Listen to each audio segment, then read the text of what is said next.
আরে কিসের এত ক্ষমতা? উষ্টা খেলে নখ ভেঙে যায়, গাড়ির নিচে পড়লে পিষে যেতে হয়, পানিতে পড়লে ডুবে যেতে হয়, ছাদ থেকে পড়লে দুমড়ে মুচড়ে যেতে হয়, আগুন লাগলে পুড়ে যেতে হয়। আমরা এত দুর্বল মানুষ, কিসের এত আমাদের ক্ষমতা?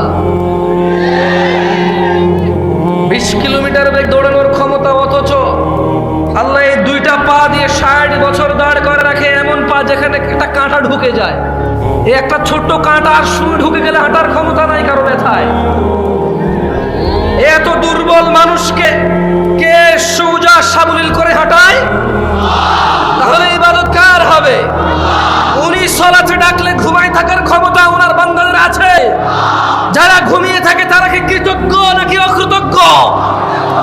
আল্লাহ সুবহানাহু ওয়া তাআলা কোরআনুল কারীমে বলছে, ইয়াউমা লা ইয়ানফাউ মালুন ওয়ালা বানুন, যেদিন ধন সম্পদ সন্তান সন্ততি কাজে আসবে না, ইল্লা মান আতাল্লাহ বিকলবিন সালিম, সেদিন শুধু উপকৃত হবে বিশুদ্ধ অন্তঃকরণ নিয়ে আল্লাহর কাছে যাবে।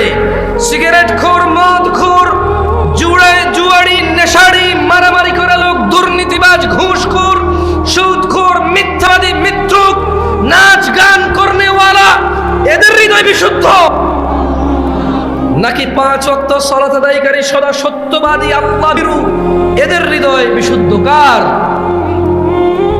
যে জুমার দিন সর্বশ্রেষ্ঠ দিনকে কেন্দ্র করে শেভ করে, তার হৃদয় বিশুদ্ধ না? এদেশে শেভের দিন কোন দিন বলতে পারেন? এদেশে শেভের দিন কোন দিন বলতে পারেন? বিয়ের দিন শুক্রবার, শেভের দিন শুক্রবার। এই দেশে সিনেমা নাটক রিলিজ হয় কোন দিনে বলতে পারেন?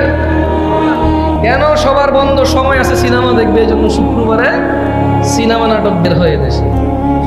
রমাদানের পর ঈদ আসে, ইবাদাহ, কুরবানি আসে, ইবাদাহ। ওরা জেনে গেছে, ইহুদি নাসারারা, মুনাফিকদের অনুসারীরা জেনে গেছে এখানকার মুসলিমরা আল্লাহর পক্ষ থেকে দেওয়া আনন্দ, ঈদের আনন্দ, আল্লাহর ইবাদত সব পতনা থেকে সিনেমা নাটকে মজে উঠবে, মেতে উঠবে। তাই ওরা ঈদ কুরবানি কেন্দ্র করে ওরা সিনেমা নাটক বানায়। ওরা জানে সবার ছুটি, চাকরি নেই, বাকরি নেই, বেতন আছে। এমন সুযোগের সময় ওরা নিজ পিতামাতা নিজের কোরআনের অজ্ঞতা দূর করবে না, আলিফ বাতা বলতে পারে না, তা শিখবে না। সালাতের রুকু, এই যে আহকাম, হুকুমগুলো ওরা জানে না, তাসবিহ তাহলিলগুলো ওরা জানে না, ওরা শিখবে না, ওরা সিনেমা নাটক দেখবে। মুনাফিকদের অনুসারীরা জেনে গেছে যে আমরা নামে মুসলমান, সময় পেলেই সিনেমা দেখব, সময় পেলেই নাটক দেখব। এই জন্য ওরা জানে কখন আমাদের বন্ধ, সেই অনুযায়ী সিনেমা নাটক ওরা করে। এ হচ্ছে আমাদের ইমেজ মুনাফিকদের অনুসারীদের, শয়তানদের অনুসারীদের কাছে। ওরা জেনে গেছে আমরা কখন শেভ করি, ওরা জেনে গেছে আমরা কখন সিনেমা নাটক দেখি, সে অনুযায়ী ওরা আমাদের জন্য বানায়।